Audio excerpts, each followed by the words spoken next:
এখন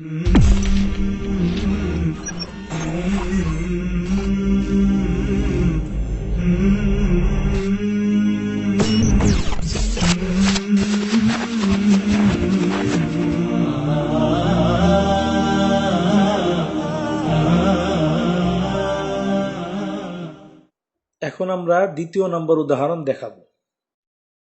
আমরা সকলেই জানি যে আমাদের গায়রে মুকাল্লিদ আলেমরা জানাজার নামাজের সূরা ফাতিহা পড়াকে আবশ্যক মনে করে থাকেন। আমাদের দেশের গায়রে মুকাল্লিদ আলেমরা জানাজার নামাজে সূরা ফাতিহা পড়াকে আবশ্যক মনে করে থাকেন। তো স্বাভাবিকভাবেই শহীদুল্লাহ খান মাদানী সাহেব উনি তার এই মাসনুন সালাত ও দোয়া শিক্ষা বইয়ের মধ্যে জানাজার নামাজে সূরা ফাতিহা পড়তে হবে এটার সপক্ষে বেশ কয়েকটি দলিল এনেছেন।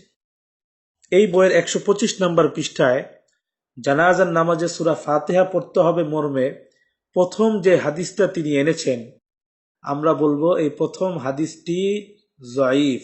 শুধু জয়ীফ নয়, বরং চরম দুর্বল, চরম জয়ীফ।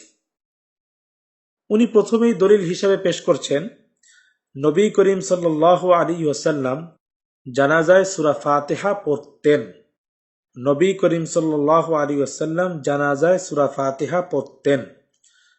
উনি টিকার মধ্যে রেফারেন্স দিয়েছেন তিরমিজি, আবু দাউদ, মিশকাত। তিরমিজি, আবু দাউদ, মিশকাত। তো উনি তিরমিজি শরীফের হাওলা দিলেন, আবু দাউদ শরীফের হাওলা দিলেন যে নবী করিম সাল্লাল্লাহু আলাইহি ওয়াসাল্লাম জানাজায় সূরা ফাতিহা পড়তেন।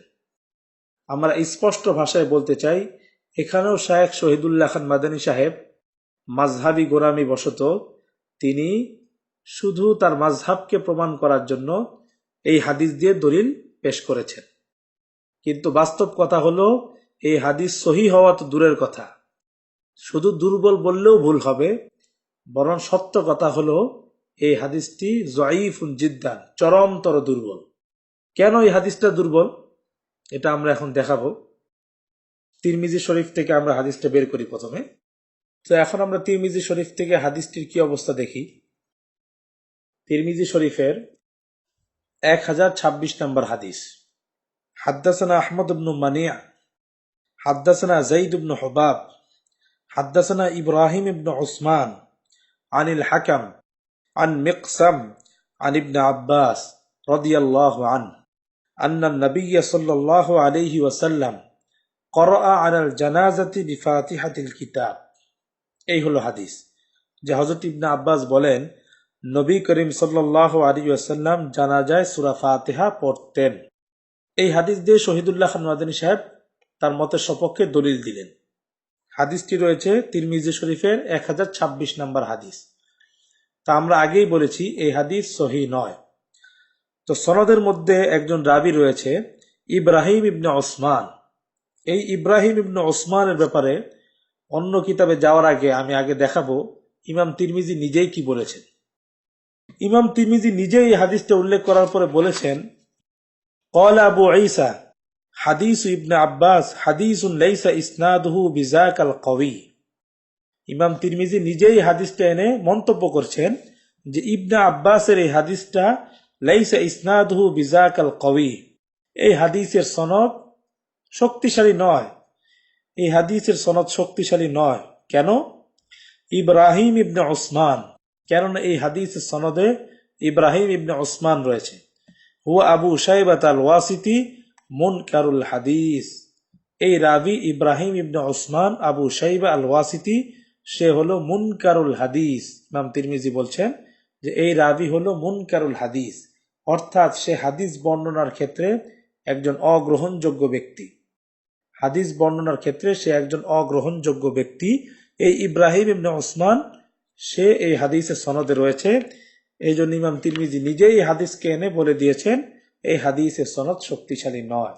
কিন্তু আফসোসের বিষয়, শহীদুল্লাহ খান মাদানী সাহেবের সামনে তিরমিজি শরীফের এই রেওয়ায়তটা ছিল, কেননা তিনি তিরমিজি শরীফ থেকে রেফারেন্স দিয়েছেন। কিন্তু আফসোসের বিষয়, ইমাম তিরমিজি নিজেই যখন এই হাদিসকে দুর্বল বলেছেন, সুতরাং অবশ্যই শহীদুল্লাহ খান মাদানী সাহেবের নজরে এটা পড়েছে যে এই হাদিসের সনদ দুর্বল। ইমাম তিরমিজি নিজেই বলছেন।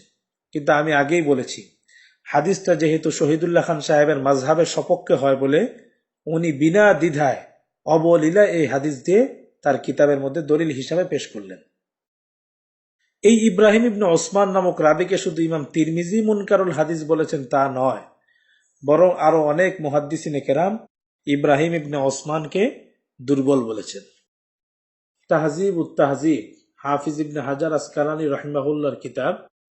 এই কিতাবের 1 নম্বর খণ্ডের 130 নম্বর পৃষ্ঠায় হাফিজ ইবনে হাজার আসকালানী রহিমাহুল্লাহ ইব্রাহিম ইবনে ওসমান এই রাবির আলোচনা নিয়ে এসেছেন এবং মুহাদ্দিসিনে কেরাম তার সম্পর্কে কি মন্তব্য করেছেন ইবনে হাজার আসকালানী রহিমাহুল্লাহ সেগুলো নকল করেছেন।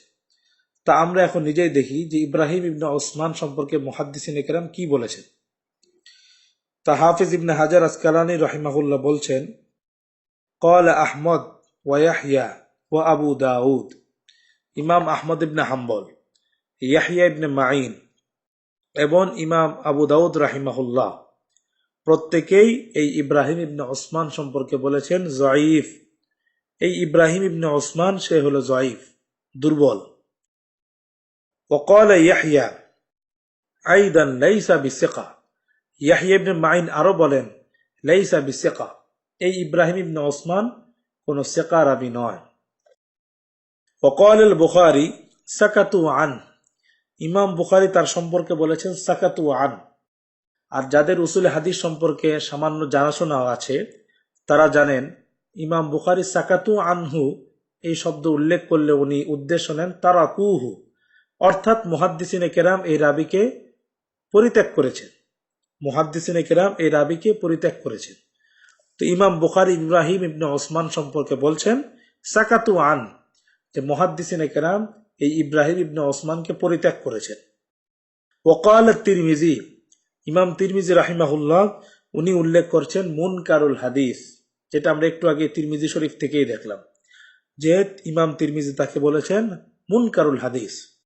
ওয়াকাল নাসাই, ইমাম নাসাই রাহিমাহুল্লাহ বলেছেন মাতরুকুল হাদিস, সে হাদিসের ক্ষেত্রে একজন পরিত্যক্ত রাবী, ইমাম নাসাই রাহিমাহুল্লাহ বলেছেন।